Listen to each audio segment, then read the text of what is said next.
Tugas kalian nanti kalau kami udah mati, kalian tukar republik ini. Jujurlah kepada sejarah bangsanya. Siap kalian itu? Tugas kalian itu, siap? Jangan kalian biarkan negeri ini diperkosa. Sejarahnya jadi belok-belok, kan nggak karu-karuan.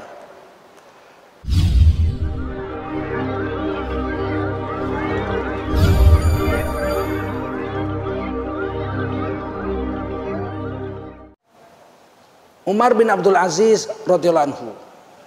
Ini cucunya Sayyidina Umar bin Khattab. Jadi khalifah. Beliau tuh pernah jadi gubernur. Ketika beliau jadi gubernur Medina, gajinya 50.000 dirham.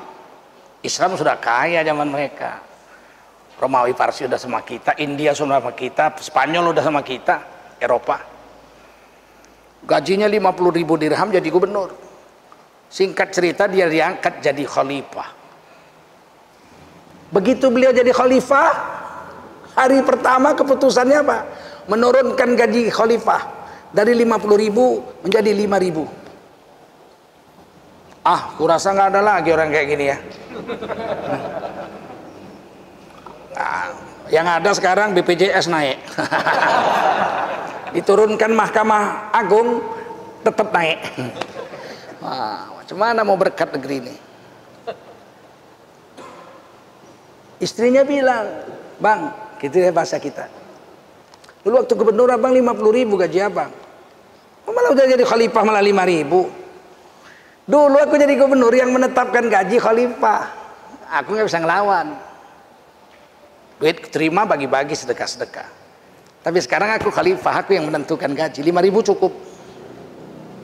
Begitulah.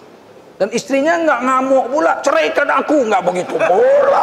Kalau bini kita langsung. Bininya istri Khalifah Umar bin Abdul Aziz, wanita solehah di zaman itu, anak raja. Sebelum Umar bin Abdul Aziz jadi khalifah, bapaknya kaya raya dia, emas permatanya nggak tanggung-tanggung, kayanya istri Umar bin Abdul Aziz. Satu hari dia datang, Khalifah Umar bin Abdul Aziz sedang nulis surat. Kata istrinya, bang ajari aku ngaji, baca Quran.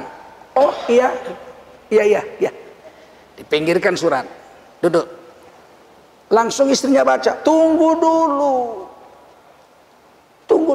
jangan buru-buru. Dihidupkan lampu satu lagi, 2 lampu hidup. Udah hidup 2 lampu, lampu yang tadi dimatikan. Pakai lampu yang baru. Sekarang kau ngaji. Istrinya bilang, sama aja ya bang, itu lampu kita punya. Yang ini pun lampu kita punya, mesti ditukar. Lampu ini kita punya, lampu ini kita punya. Tapi ini minyaknya dibayar uang negara. Aku pakai untuk nulis surat negara, pakai lampu ini minyaknya negara. Kau kan bukan pegawai negeri kau. Kau mau ngaji kan? Ya urusan pribadi, ya pakai lampu yang ini, minyaknya duit gajiku yang bayar. Aku rasa nggak ada lagi kayak gitu. Ini bukan dongeng ini kisah untuk ditiru, betul? Adakah orang seperti ini? Ada, saya tahu ada. Siapa? Satu di antaranya Muhammad Nasir, ketua Partai Masyumi, Majelis Syura Muslimin Indonesia, yang dipenjarakan Bung Karno. Dibubarkan Bung Karno Partai Masyumi tahun 1960. Padahal mereka ini, Masyumi ini pemenang pemilu pertama tahun 1955. 58 kursi MPR, konstituante namanya. PNI-nya Bung Karno 58 kursi. Partai ketiga Partai NU Nahdlatul Ulama 30 kursi. Keempat Partai PKI 28 kursi. Partai pemenang pemilu, Perdana Menteri Republik Indonesia Muhammad Nasir. Beliaulah yang mengembalikan Republik Indonesia Serikat menjadi Republik Indonesia kembali. Udah sempat menyeleweng. Indonesia ini zaman Bung Karno udah sempat menjadi Republik Indonesia Serikat, RIS, federal kayak Amerika. Padahal di undang-undang dasarnya Negara Kesatuan Republik Indonesia.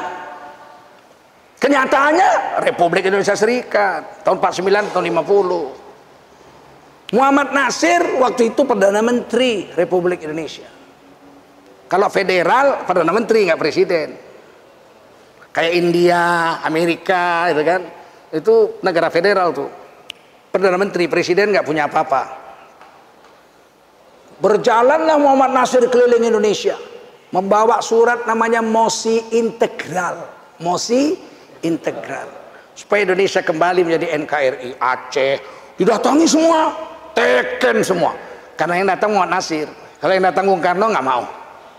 Bab kita udah merontak semua. Aceh sudah merontak, Kartosuwiro Jawa Barat sudah merontak, karena nggak digaji. Pegawai negeri sama tentara nggak dikasih gaji sama Bung Karno. Mau makan apa? Berontaklah semua. Duit nggak ada, pusat nggak punya duit, dibikinlah Republik Serikat. Masing-masing daerah bayar gaji sendiri. Paham? Paham kalian itu? Ini anak muda ini biar tahu. Muhammad Nasir lah yang membuat mosi integral. Akhirnya tahun 1950 atas jasa Muhammad Nasir, Ketua Partai Masyumi, Majelis Syuro Muslim Indonesia, Indonesia kembali menjadi NKRI. Dan ini sejarahnya dibenam aja, ditanam supaya kalian nggak pernah tahu ada jasa orang-orang hebat. Dan itu dipenjarakan tahun 60. Dipenjara semua itu. Buya Hamka, Muhammad Nasir, Safruddin Prawira Negara. Safruddin Prawira Negara ini adalah Presiden Darurat Republik Indonesia. Dipenjara. Waktu Bung Karno ditangkap Belanda dengan Hatta di Jogja. Ditangkap. Maksudnya supaya Indonesia bubar. Bung Karno bikin telex. Dulu gitu ya. Bikin telex, dikirim ke Bukit Tinggi supaya Indonesia, karena presiden dan wakil presidennya di penjara, supaya Indonesia nggak bubar, dibikinlah Pemerintah Darurat Republik Indonesia, PDRI. Presidennya Safruddin Prawira Negara, wakil presidennya adalah Mr. Tengku Haji Muhammad Hasan, Gubernur Sumatera pertama, Mr. Haji Muhammad Hasan orang Aceh. Hampir setahun Safruddin Prawira Negara dengan Mr. Tengku Haji Muhammad Hasan jadi Presiden Darurat Republik Indonesia. Setelah Bung Karno dibebaskan, perjanjian Medan Bundar sudah terjadi, perjanjian Renville terjadi, yang mimpin Muhammad Rum. Muhammad Rum juga dipenjarakan Bung Karno tahun 60. 4 tahun 4 bulan. Buya Hamka hampir 2 tahun minum kencing di penjara, nggak kasih minum. Penjara.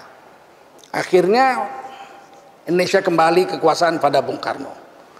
Dan sampai sekarang fotonya nggak pernah dipasang di Istana Negara. Kan nggak jujur sejarah Republik ini. Harusnya presiden itu Bung Karno, Hatta, betul. Kemudian Perdana Menteri Sultan Syahrir, di penjara juga Sultan Syahrir. Perdana Menteri Syahrir 1, Syahrir 2, Syahrir 3. Itu Muhammad Hatta juga pernah jadi Perdana Menteri yang membasmi Musso tahun 48. Kemudian Muhammad Nasir itu Perdana Menteri. Baru kemudian PDRI tahun 50, Pemerintah Darurat Republik Indonesia. Mesti ada fotonya sebetulnya itu, Safruddin dengan Mr. Tengku Haji Muhammad. Sampai sekarang nggak ada. Tugas kalian nanti kalau kami udah mati, kalian tukar Republik ini. Jujurlah kepada sejarah bangsanya. Siap kalian itu? Tugas kalian itu, siap? Jangan kalian biarkan negeri ini diperkosa. Sejarahnya jadi belok-belok, kan nggak karu-karuan.